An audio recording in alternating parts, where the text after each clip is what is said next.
everyone. We were a little late getting Hello. started, so sorry about that. But thank Technical you. difficulties. Yeah, just a couple technical difficulties, but everything great. Glad we got everything worked out. I actually was rushing before coming on here because my husband had used the what is it, the Ethernet cable, whatever hooks up the internet. We Yeah. got a new tab, so I went on my computer and I'm like, oh wait, I need internet. So I'm like calling him and stuff. So, but it all worked out and we are here. So if you don't know, this is the Diversity is Lit book club. We have a monthly discussion. And our discussion today, we will be talking about Sunburnt Veils by Sara Haghdoosti. And yeah, oh, I love your little tabs there. I got some tabs going. I tried to wear Tara's like galaxy hijab, so I've got my galaxy attire, and I tried to match the book. But we have one of our co-hosts, Heather, will be popping in a little bit later. She's making the cash money flow with a weekend shift, so she's going to be popping in between her shifts. But if you don't know me, my name is Holly Davis, also known as WriteHollyDavis. I'm a YA and middle grade fantasy writer and the host of the book club. And as always, I am happy to be here. Hi, everyone. I'm Teresa Beasley. I am a contemporary and adult thriller author, YA contemporary and adult thriller author.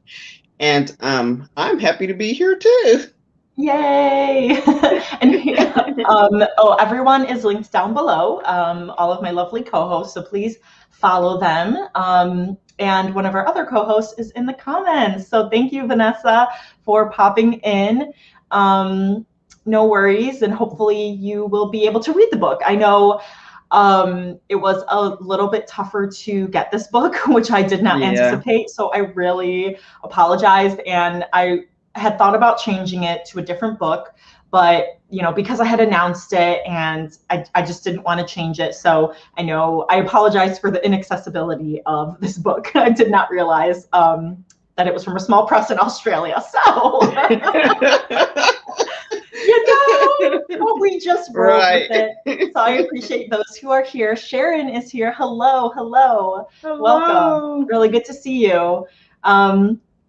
So as always, I give a disclaimer that there will be spoilers for Sunburnt Veils. If you're okay with that, please feel free to stay. And if you want to read the book, then you can leave now and come back later and listen to our discussion. And if you did read the book, then feel free to kind of answer the questions as we go along as well, because that would be really fun. I want to know everyone's thoughts on it. But yeah, so I thought, for a small press, like a small indie press, this was like a really well put together book. Overall thoughts on it, I gave it a 4 out of 5 stars on Goodreads. I liked the length of it. I thought it was the perfect length because, we have been known to read some chunkers. Yes. So I really appreciated when I got this, and I was like, ooh, look at how small it is. But I think that made it that the plot was really succinct and tight, and it didn't feel like there was any filler. It wasn't moving too slowly. I felt like it moved at the perfect pace. And I really liked, I'm glad that, we read this book because we haven't read a book like this. The struggles that Tara went through with, wearing the hijab and experiencing racism and stereotypes and bullying and all of that, I thought was really insightful to see through her lens, because that's not something that, obviously I've experienced. Right. And so I thought it was really well from an own voice's perspective. It felt genuine and real. And that's kind of like my general overall thoughts on the book. Yeah, and I agree a lot with you. Reading this, I like the length too, because I was like, oh, it's a smaller book. Yes. But I learned a lot. It wasn't only just about the themes that it had, the racism and bullying and all that. it also was educational for Mhm. me, because you learn a lot about the hijab and why she's wanting to continue to wear it and the dynamics it played in her family, Mhm. with her wanting to continue to wear the hijab. So you learn a lot about their culture too. So I thought it was kind of educational as well as, hitting the main themes. And it is totally different than what we've read. Yes. So I gave it a 4-star, myself, because I Mhm. really enjoyed it. And for, like you said, for a small press, this was put together very well. Yeah, it I mean, was. it was a very interesting and educational read, so I really Mhm. appreciate it. I mean, yeah, it was hard to get, but it was worth it after it did get here. Yeah, yay, I'm glad. It was worth it after it got. I mean, I really, really appreciate reading this book. Me too. Yeah, there were a lot of things that I didn't know, and it wasn't necessarily like a stereotype, but just like Tara's Hmm. mom didn't want her to wear the hijab, and it was like I thought it was the opposite, that every parent would be like pushing their child to like wear Yeah. it, whereas she was kind of the complete opposite of, she liked to dress up, and I connected with Tara in that way. Hmm. In that, like, she was so like down to earth, like, oh, I just want to wear like whatever, something that's comfortable. Like, my mom's the one who's wearing all these cute clothes and heels and stuff like that. Um, and I think that's what made like Tara my favorite character, was Yeah. because I loved the pop culture and like nerdy references. I kept writing down things as I saw them. Like, she talked about like Selena from Throne of Glass, Marie Yep. Kondo, Arya Stark, the Hunger The Games. She talked about Pierce, Tamara Pierce, Yeah, yes, Tamara Pierce. yeah, She talked about her as well. yes. Yeah, so I mean, she did have a lot of references in there that were pretty cool. And like, I Pretty have cool. used I have used this reference literally at work. Like, I think I used it last week. I was talking about the America's Next Top Model like smize, where you like smile with Yeah. your eyes, because like I still wear a mask at work. So because I have to, but like I'm like, oh, I don't know why I'm smiling. I'm smiling so hard at work because no one can tell, but I guess they can see See my smize. it. Right. So Yeah. I just loved that, because she was all just like, I don't know about this guy, I don't know about Alex. Like, I just care about these like hot, like, are they going to be as cool as like the characters in the books I read? Like, it just like Yeah. She was kind of referencing the books that she read. Alex was a confusing character for me, he was. but what really got to me was her dad, Hmm. the way her dad acted. Because like you, I thought they were supposed to wear the hijab, but her Hmm. mom was kind of against it. But then her dad went full blown against Oh, it, like disown her against it. I was shocked when I read that yes. part. His I was like, reaction why is when he being so mean about this? oh, it was, yeah, let me see if I can find the part, because I was like, he's like being savage. Yes. I Um, mean, he's like this, if you don't come with me or whatever, I'm going to it's going oh to yeah, be this one's that, it's going to be in, we're going to be done. And I'm like, you're yes, going to disown your daughter just because she wants to represent the culture and wear the hijab? That's right, crazy. right. I was Yeah, like, that is absolutely crazy. oh my God. Yeah, he was a He, little bit much for me. mhm. He's like, But the first oh, I yeah, I can't even look at you in that thing. And then he turns to mom, why haven't you fixed this? I was like, yes. I was like, what? I'm like, excuse me? Oh, it Yeah. just, So I kind of see why her mom wasn't with him. Because at first, when I was reading it at the beginning, I was like, it wasn't really a lot of reference to the dad. So you really didn't know what happened there. But then when you get to that part and you mhm. see, the dynamics between all three of them, I'm like, okay, I see why her mom's like, get out Right, right, because of yeah. the way he acted. Yeah. And Vanessa brings up a good point. Makes sense. She probably Oh, wanted her to yeah. assimilate into the culture, that makes a lot of sense, kind of because she did that, you know. Yeah. And so, the dad is very intense. But then we do find out, like, on the next page after he's like saying that he said that, I don't know if it was his dad, but it was Tara's grandfather died in the anti-hijab march. But it was more about like women should be able to make up their own minds about it. And whereas he was thinking like, no, it just meant that like women shouldn't wear it, not that they should have a choice. So I thought that was really interesting. Yeah. Because I think her dad and her mom had different outlooks on the grandfather and what he stood for when he was doing the march. Because her mom kind of told her something different. Like her dad was more like, well, he stood up for you all and this is how you repay him. Whereas the mom was like, no, it was a little bit more to that than just him marching about the, you know, the hijab. So it was like you could tell her parents was on like totally different planes in this. Exactly. Well, and they were both like, you know, had their own like relationships, like in the, you know, the dad was engaged to his secretary and the mom was, you know, dating some guy. And so it was just like, it was interesting to see that kind of, you know, family dynamic.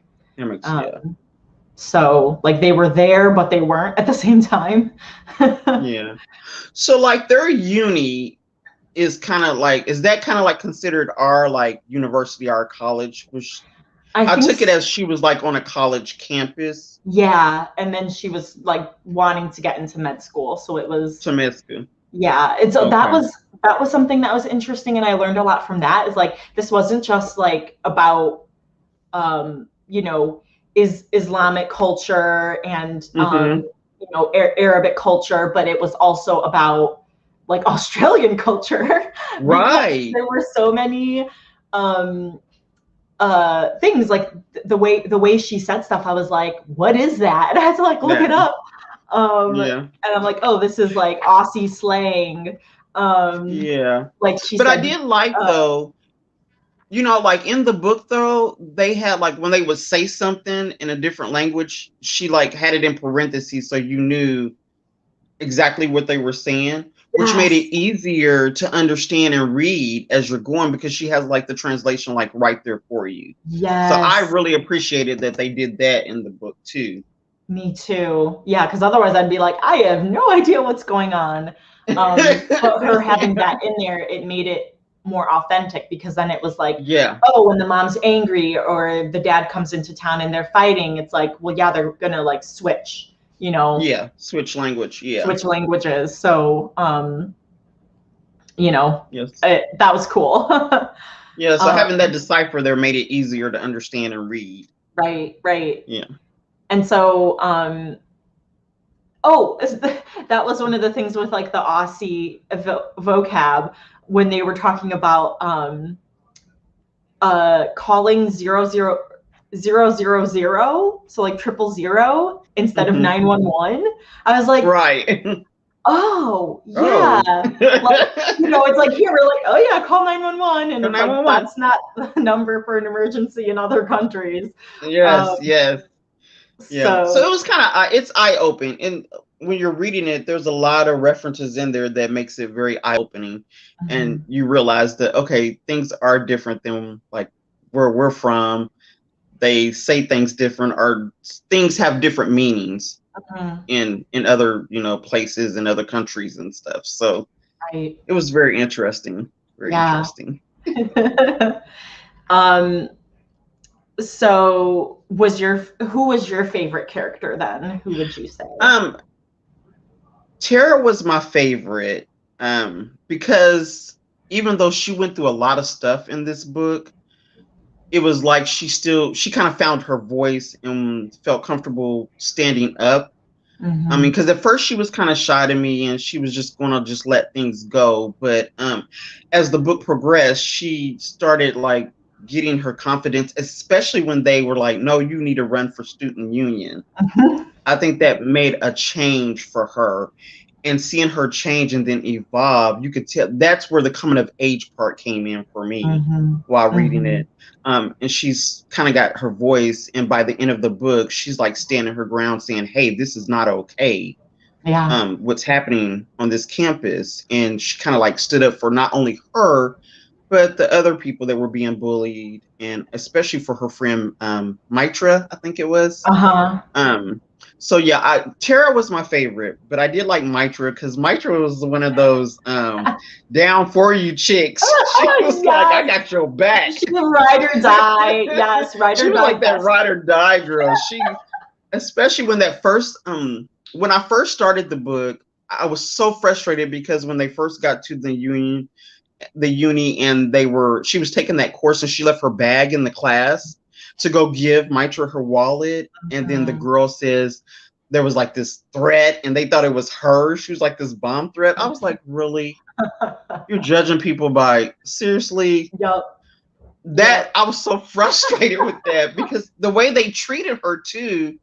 And then she had to go to the station to get her bag, but Mitra like stepped in, like standing her ground, like, look, this is unacceptable. So you could tell she was like that ride or die kind of friend. Yeah. So I liked her character too. But Tara was more special to me than the other characters, but I did like Mitra as well. Yeah. I was thinking, like, when I first met Mitra, I was like, oh, she's gonna be like, she might be my favorite like character, or like who, like I felt like she would become my favorite character, but like she kind of had her own journey with like you know, so I love the LGBT rep. I was like, yes, rep. But so like she kind of had her own kind of arc with all of that, like finding love. But I think like with Tara, you know, kind of like you were saying, like her arc, like how she grew from like running for like not even like wanting to have anything to do with the school after the whole bomb threat. Right. And like, no, we want you to be more involved in this school. Just made it that much stronger for when she like just went through all of the struggles, because it wasn't just that one bomb threat. It was, you know, Steve like pulling her, you know, her hijab off. And then even the vice chancellor being the dick that he was. I'm going out there and saying it. I was like, he was definitely like, well, I mean, any of the people who were racist. So Jess, the girl who like said it was a bomb, and then Blondie, I think that was what they were calling her. Yeah. And then, but the vice chancellor, like seeing how he was like, well, you're going against the code of conduct that you signed, and we could get you expelled, and like if you ruin the reputation of our school. And I was like, excuse me, like he was a douche. And like at first Tara was like, oh, I wonder if he's gonna be like a Dumbledore, and then she like met him. Nope, he is not a Dumbledore. No. Yeah, he just kind of like played it off like it. To me, it seemed like he was kind of like trying to blackmail her into being quiet. And I'm like, oh my God, do not go for this, Tara. Do not go for that. Please don't. Because he is so wrong. So wrong. But you know, that happens in a lot of schools. That's how they react to things. Instead of voicing about it, they find a way to cover it up or to get you not to say something about it. So that was realistic to me because it happens. It happens here. But he was so wrong for that. I mean, they just wanted to give that guy a slap on the wrist. He was very disrespectful for what he did in the first place. And then she ended up in the hospital. So it went way beyond him just pulling off her hijab. I mean, she actually got hurt. I mean, with hitting the concrete like that. So for him to just say, I'm sorry, go ahead. Oh no, I was gonna say like this 300,000 signature petition, you know, for him to get expelled, and he's just like, oh well, shouldn't this public apology and him doing like a month of whatever be enough? Like, no, no, it's not enough. He needs to be expelled, and I don't care who his dad is, because and he did it to more than one person too, So, and of course, his dad probably got him out of the other one, so he thought that was going to work here. And I'm like, those petitions, those signatures should count for something, and you need to expel him. So the chancellor was not my favorite person. No, not at all. um, so What did you think about Alex? yeah, Alex, he was kind of like you said, he kind of was mysterious and confusing for me too, because you know, when she first met him, he was like kind of cocky, like, oh yeah, I can, you know, I know, like, you probably want me, let me wink at you. And she's like, who the hell are you? Like, and just like, come on, please. Like, I want to go into the corner and read. Like, I don't want to hang off your shoulder. With you. Yeah. So, you know, he kind of came off as kind of like arrogant at first. But then, you know, right away, I like the dynamic of like, hey, he's really good at like the campaigning, so he's going to help you with, you know, your campaign. And it was good because it took like he had to earn my trust. Like he really had to earn it. There's some people like, ooh, I love this cinnamon roll. Like, you know, like right away you're just like, I love you. And but for me, I was like, you got to earn it, boy. And, so like by the end, like their interactions like felt genuine. And it was different. Yeah. And it like, it was sweet. And, you know, I liked that they said that they love you to each other. And like he was always there for her when she needed him. So even when she didn't know that he was there. Like he's the one that started the petition to get the signatures. Oh, that's right. After she had got attacked. So, because at first I thought, okay, they had that like little disagreement, and I was like, what was their fight about? I forget. Well, he kind of like acted like nothing happened between them. They had that really nice time at his place, and then he just kind of, I think he was scared of how he was feeling about her. Yeah. So, but he didn't know how to express that or how to talk about it. So he just kind of acted like nothing happened between them. She's like, what is going on? He's like acting, and then it put doubt in her. Yeah, right. Because he was just like, oh, let's just take it easy. And she's like, wait a minute, like, and like on page 163, she was like, I was such a fool. He said from the beginning that he didn't want us to get involved. I'd be silly enough to think that I could be like one of the heroines from my fantasy books and that he'd be there when I triumphed.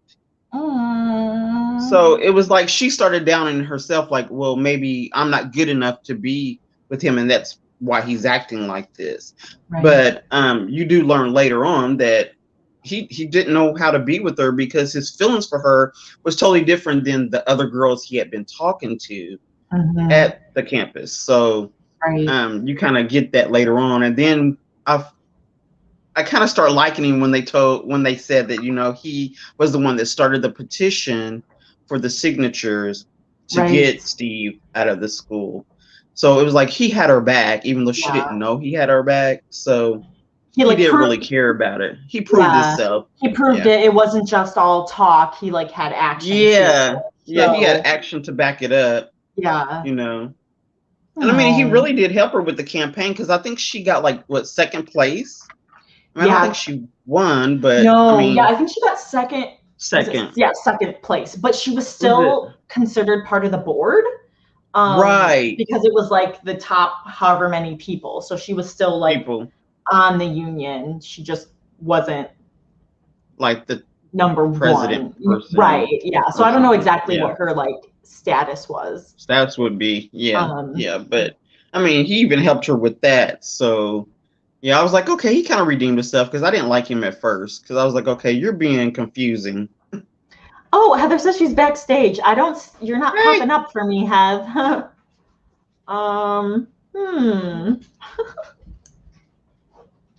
Oh yeah, sorry. And Kyrie was whining by me. Sorry. I go, Chris, can you come rescue me? Yeah, I don't see you in here, Hev. Make sure you're in the right one because I know I also sent mid-live stream reminder that on Monday we're having our 1-year anniversary. Yay! Yay! And that is going to be Monday, July 5th at 1 p.m. Central Standard Time, where we will announce our giveaway winners for the Instagram giveaway that we had. And we're going to be playing games, and it's going to be fun. So join us for that. Oh, here she is. There she is. I'm so sorry. I clicked the StreamYard link for the anniversary. Yes, Instead I was just saying that. I was like, she's probably in the other one. I am so sorry I'm late. I'm in my car. No, you're fine. I said that you were making the cash money flow, and we're in between shifts. So, well, now that you're here, do you want to introduce yourself? Yeah, I'm Heather Venkat, known as Write Heather Venkat on the interwebs. I write middle grade and YA, contemporary and fantasy, and aspiring to be traditionally published. Yay. Woohoo! Doop, doop, doop. I have no idea what you guys already talked about. So Yeah, we quick recap. We gave our like overall general thoughts, which was like we learned a lot about like, you know, the culture, the Muslim culture, Aussie culture, you know, gave it 4 out of 5 stars. And then we were saying Tara was our favorite character because of her journey and her arc. And of course, we hated all of the racists. So Steve, Jess, and the vice chancellor. Look. And Alex, I was ending saying Alex had to like earn my trust because I didn't like trust him at first. But then Teresa was saying how he, you know, gathered the signatures for the petition for like Steve to get expelled and like to show that he loved her and like really did care for her, even though they kind of had their scuffle before. So yeah, no, yeah, I agree with all that. Cool. Anything you want to add to that before we? I would say I appreciated all of the pop culture references. I don't know if you guys mentioned that. Yes. Talked about like Arya Stark and Hunger Games. There were a lot. Marie Kondo, yes. Like I remember when we were reading You Should See Me in a Crown, like they maybe referenced a few things, but this was like every few pages it was like dropping bombs, and it's like, oh my gosh, this is awesome. And it made it like more real, like it kind of felt like more like the present day. I think because there were those cultural elements, and you know, we're not as familiar with like Australia and that kind of thing. It like gave us that familiarity because there were other unfamiliar things that were presented. Yeah, right. I think. Oh shoot, I lost my train of thought on that was the thing I was going to say at the beginning, like the first thing I was going to say, and then I lost it. So then I started talking about something else. Was that because as I was reading it, I was like, is this new adult? Is she in uni? You know, like, because I usually can't connect with new adult for whatever reason. It not always, but like sometimes it's harder for me because I read so much YA. I'm like totally in that like realm. But even if she was in university, it had that YA feel because like she was like never in love. She was just like, I just want to read my books, and like, you know, she wasn't about that life. So it was kind of like Alex was like her, you know, first love. And so it had that YA feel to it. And because it had all of the pop culture nerd references, it made me be able to connect to her more. So, right. Yeah. Cause like, one of the unexpected things was like, you know, there was like, I mean, not like a ton of swearing, but there was some swearing, and it's like, sometimes for YA, they kind of leave that out, but like a few YA books do have that. You're probably going to be more likely to see it in new adult. So I also was like, wait, where, like, it kind of was like on the line.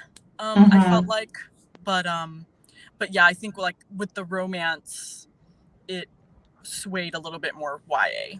Yeah, because they played Perfection and almost had their first kiss with that. Kiss. That was such a cute scene. Like I was squealing and going like, ah! Like, oh my God. It's like, it was just so cute. Oh, the butterfly in the stomach, you know, it was just like, oh, this is so adorable. So adorable. So Vanessa brings up a good point. Do you think having so many pop references will date the book? I've heard writers shouldn't use too many references because of that.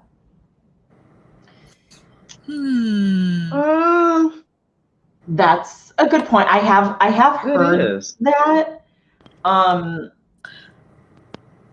I've heard that it can do that if there's a lot of pop culture references. And I think it's different, like if you think about because people were saying that with Ready Player One, that a lot of it was like older kind of game references and things like that people may not get now. But you think about like Angie Thomas's books, it's like, you know, they go Wakanda forever, and it's like, okay, throw that here and there. It's not going to really date it. So I think it maybe depends on like exactly what you said. I think because of the volume of it, it can date it. For those books that maybe like drop it here and there, like I think it's fine. But it would be interesting to hear from the author, like, you know, their reasoning behind doing that. It may have been because, you know, they were trying to portray Tara as like, you know, the kind of nerd, the bookworm, but then also, you know, sort of like, it is realistic because people who are really passionate about that are going to like bring up those references. So maybe just adding a sense of realism to her character, like if she was making references to just a made up book, you wouldn't really connect with what she was saying. Right. So like I think it will date it, but I understand like probably why she did it. Yeah, I think because she had so many, it will date it, but I think it will kind of be timeless in the sense that a lot of the references that she had were really popular ones. Game of Thrones, Throne of Glass, The Hunger Games. Like I think there was maybe like one, maybe two references that she said that I didn't know, but I knew every one of them. So she at least used really popular ones. And older ones too, like even mentioning like Twilight, it's like that's that was like a while ago too. A while ago. Right. Which I don't even want to, I don't want to know like how long ago that was.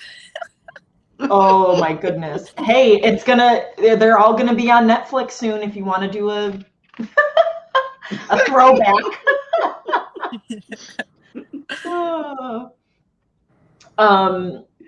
So we kind of talked a little bit about favorite scenes. Like I really liked the Operation one, but then I think also the very last, like the rally speech that Tara gave, like that was really epic. That's just like a whole quote in and of itself, because she really came to like own herself and like own wearing her hijab and making the choices that she wanted to make and feeling comfortable in her own skin. And like I feel like she gained more confidence and trust in herself. So well, I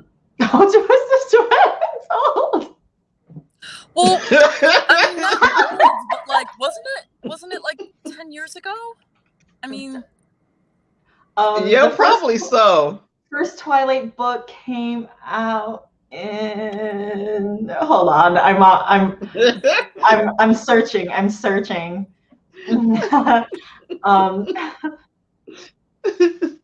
2005. Oh wow. Wow. I know. Whoa. Which 2005 is when Heather and I graduated from high school.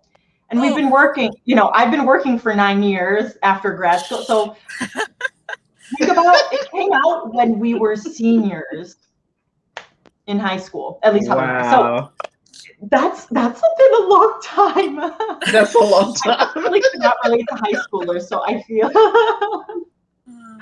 It's a sad, sad truth.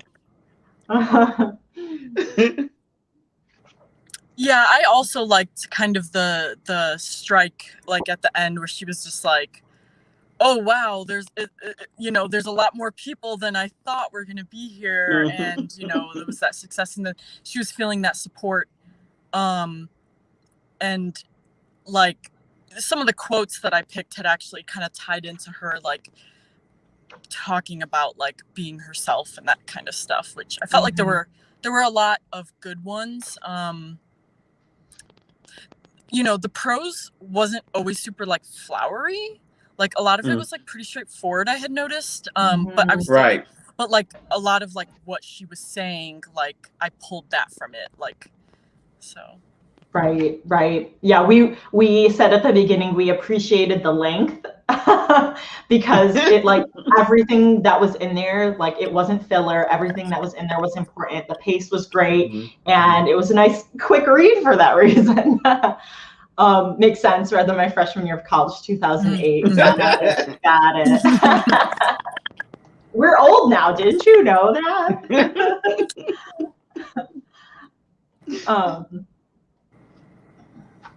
I also like that she when she did the rally, she also not only felt comfortable with herself and standing up for herself, but she felt really comfortable with standing up for others that were similar to her or had dealt with the bullying and all that too.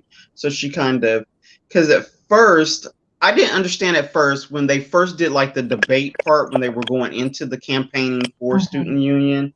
She made the comment about her, I think it was her grandfather, or her parents. Yes. And the response that she got, I was like, I didn't understand why everybody responded the way they did. It was like they kind of like moved past it real quick and went to something else instead of acknowledging it. With her first speech? I'm actually not sure. You're talking about when they were doing to ask the author. Yeah. Like when they were doing the whole, it was kind of like a debate where they had everybody in the audience, they could ask questions and then they would like answer it. Like in like a regular campaign, how they would do that. But I can't remember what question it was that they asked. I thought I wrote it down, but I don't see it in my notes.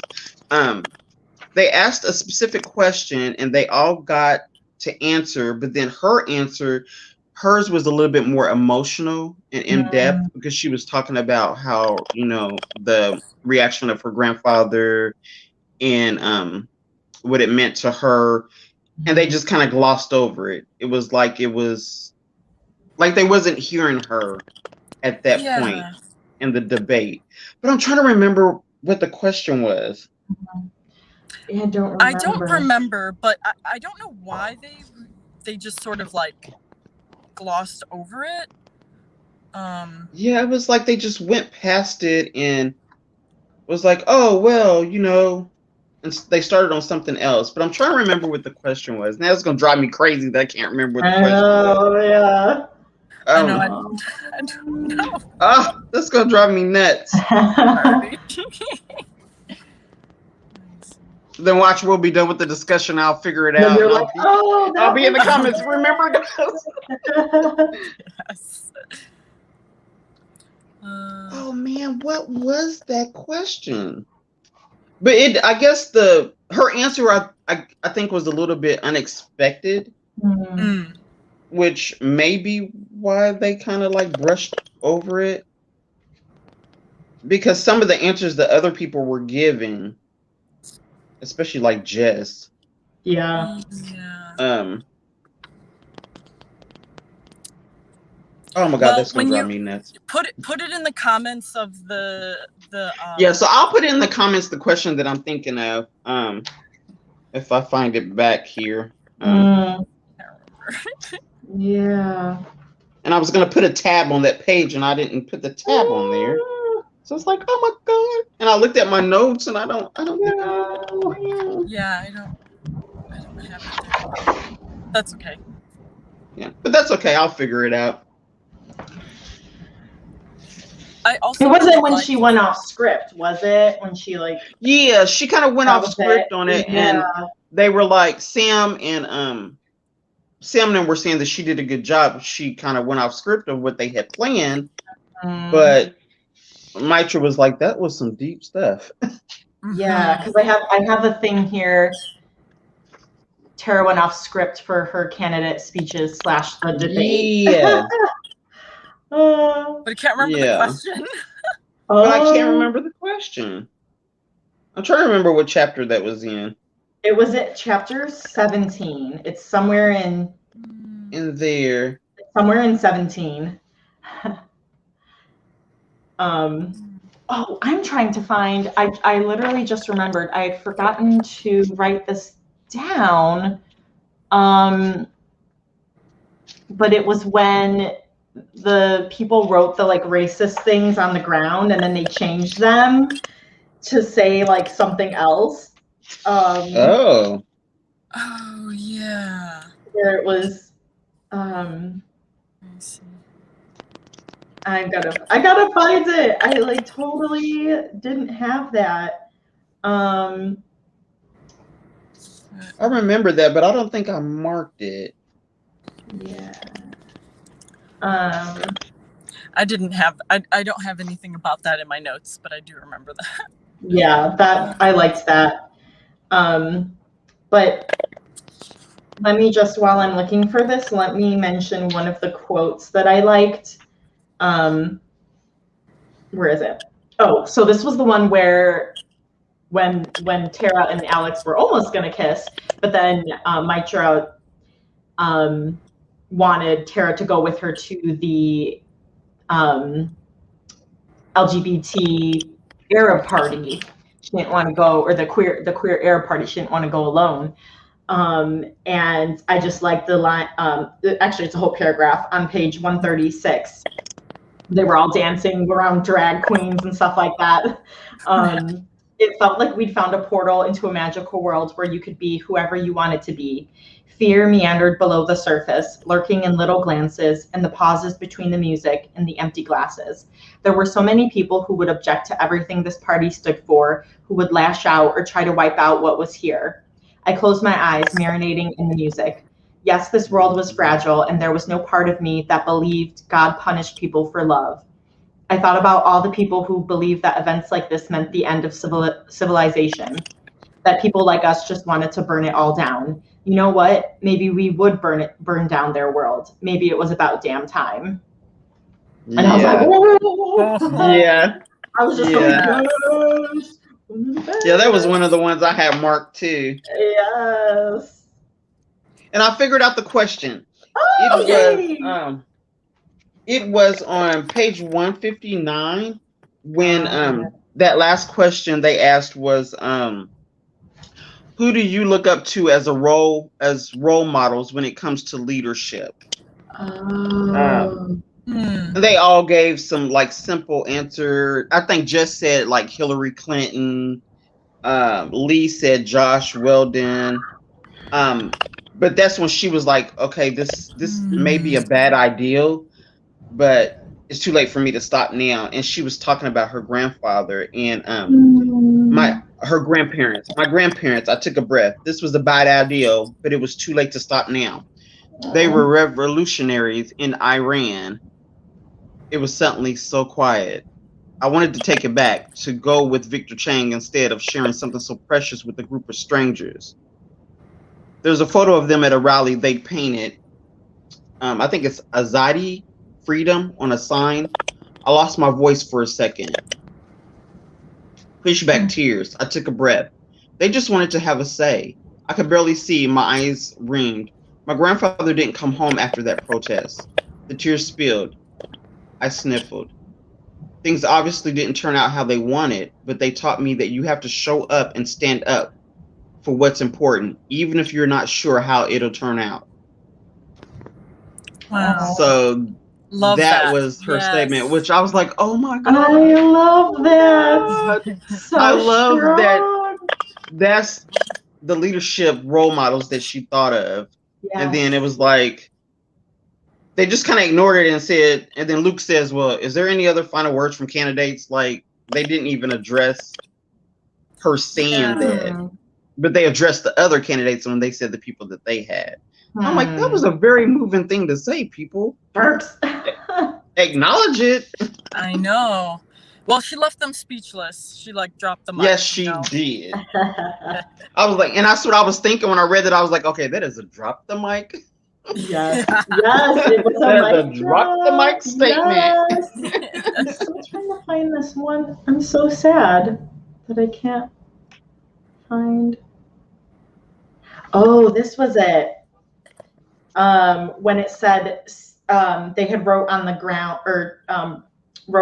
ground in chalk, Muslims out and say no to Islam. This was page 122 and 123. So then they changed it to say no to Islamophobia, and then instead of Muslims out, it's Muslims out and proud. So yeah. Yeah, and then she referenced Katniss with it. Mm-hmm. And Taylor Swift's hate is gonna hate, shake it off. I just love it. Know. I just love it. I had a couple quotes that were Teresa.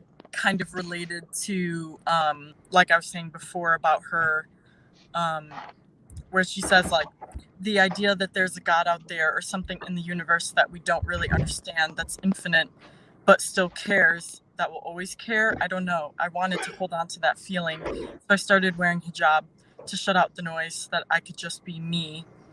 And then there was another line where she said, I care about people feeling welcome, getting to be who they are.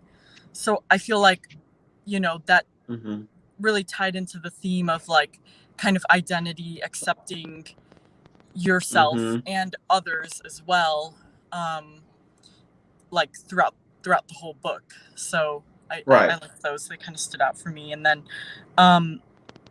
the other one that I liked was, well, it just like impacted me. It said, I was happy for Mitra, so happy for her, but I'd be lying if I didn't admit that a part of me hoped Dad would reach out to me like this one day, that he hadn't walked out of my life forever.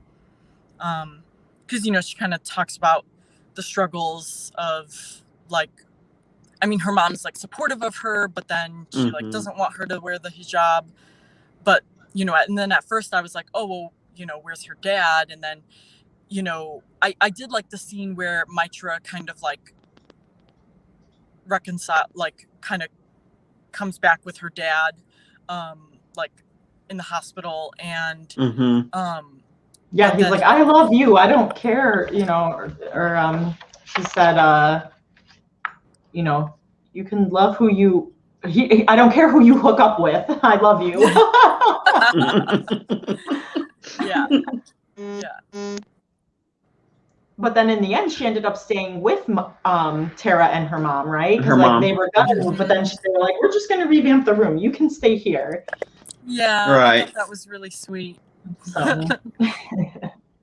yeah, but it was a bad way for her family to find out about her sexuality in a magazine article.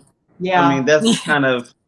I mean, that kind of stuff you want to personally tell them yourself when you're ready to tell them, but to have it come out in that explosive type of way, right? And not, you know, and then her brother was like, well, I don't think you should come to the hospital. But I'm glad she still went anyway. Me too. Because she would have regretted not going if she had not went. So I'm kind of glad that she did go. But it was kind of sucky the way that it came out about her and Sam. Or whatever in that article. I didn't like that part, but yeah, that was, you know, she went through a little bit tough stuff. It was hard. Yeah, there were several things that were hard to read. You're like, oh. Yeah, but I mean, it's realistic because people are treated like that every day, unfortunately. Yeah, it was a lot of realistic things that happened in the book. But like I was telling Holly, it was very educational too, though. Even with all the things that it had, just their culture, and and I was telling her how I like the way that the language that they had in there, they had in parentheses what it meant, so you could like fully read it and keep going, and you didn't have to really look up a whole bunch of stuff because it was like right there in the paragraphs, like right after they said it. Yeah. So, I appreciated that too. yes, it made it easier to read. it just made it so authentic because it was like I didn't have to like worry about, or it wasn't like, oh, well, the parents are arguing with each other and speaking in English. It was like, no, they're reverting to Islam. So it's like it made it more that's what I liked. I was like, this, like Tara could be like a real person, like honestly. Right. So and that's like, that's kind of like with Alex too, because he had to like earn my trust. So it wasn't like this like insta love thing where it was like, oh yeah, like he's like this amazing, perfect cinnamon roll. It was like, no, he had to, he had to learn to not kind of be a jerk too. And right. So I kind of like all the arcs that they went through. I happened to find the other scene / quote that I liked where Tara and Alex, I almost said Sam, where they made up. And I was like, there's lots of names in my head right now. But he said, remember when I said you had to be all in for the election? He handed me a little velvet box. I looked up at him and flicked the lid off. Well, I did some reading and this reminded me of you. Inside was a silver ring with an inscription on the inside. Life before death, strength before weakness, journey before destination. And then he's like, don't freak out. They're not engagement rings. I just want you to know I'm in, all in, if you'll have me. So I was like, oh, it's so sweet. And then like the quote that was in the, the inscription in the ring, the journey before destination, all of that. I'm like, this is the writer journey and life journey and everything. Like you can apply it to like everything. So everything. Yeah.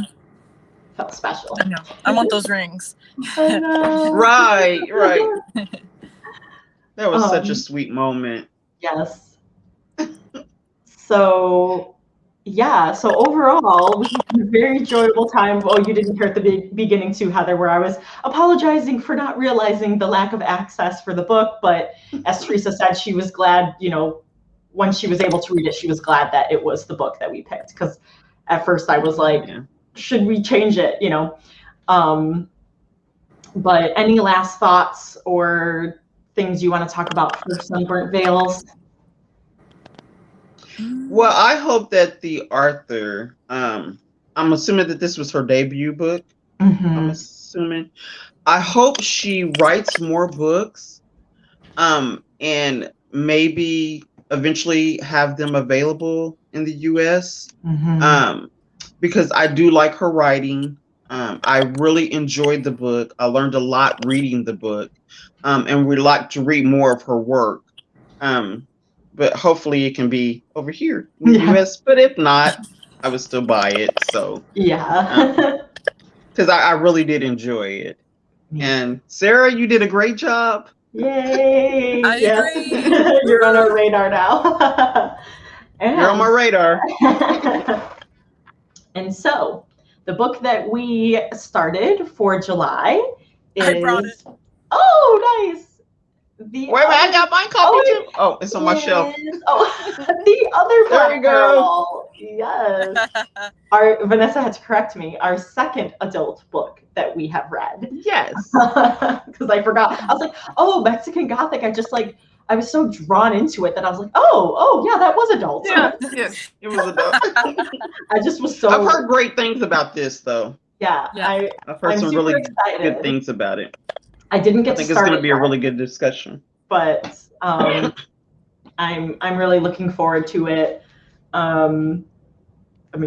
Provocative, urgent, and sharp as a knife. Ooh, electric debut, riveting, fearless, vividly original. I'm just like, yes, I'm here for this. So, and it is a book club. It is a Barnes & Noble book club pick. So sweet. I didn't notice that. Yeah, it just got a lot of praise, and I'm excited to read it. I love the little pick, the raised pickle. Yes. And it's funny because my middle son still has one of these. That's awesome. Awesome. I love it. So again, please join us for our anniversary party on Monday at 1 o'clock Central Standard Time. Vanessa says, I can't wait. I want to read it now. I also want to wait till later in the month so I don't forget too much. Yeah, that's why I take notes. Because I know, right? Yeah. Gotta take notes. Mm-hmm. I did see it is an audiobook too. So you know, if you don't have time, you can listen to it.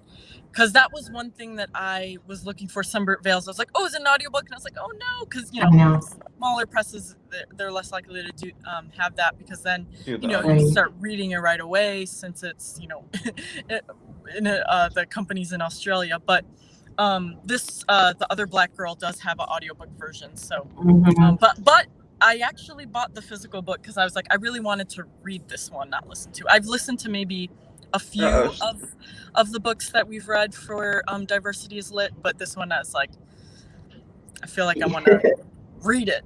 Yeah, I've read them all because I'm like, I'm usually like an audiobook like fiend. I was going to use a different word, an audiobook fiend.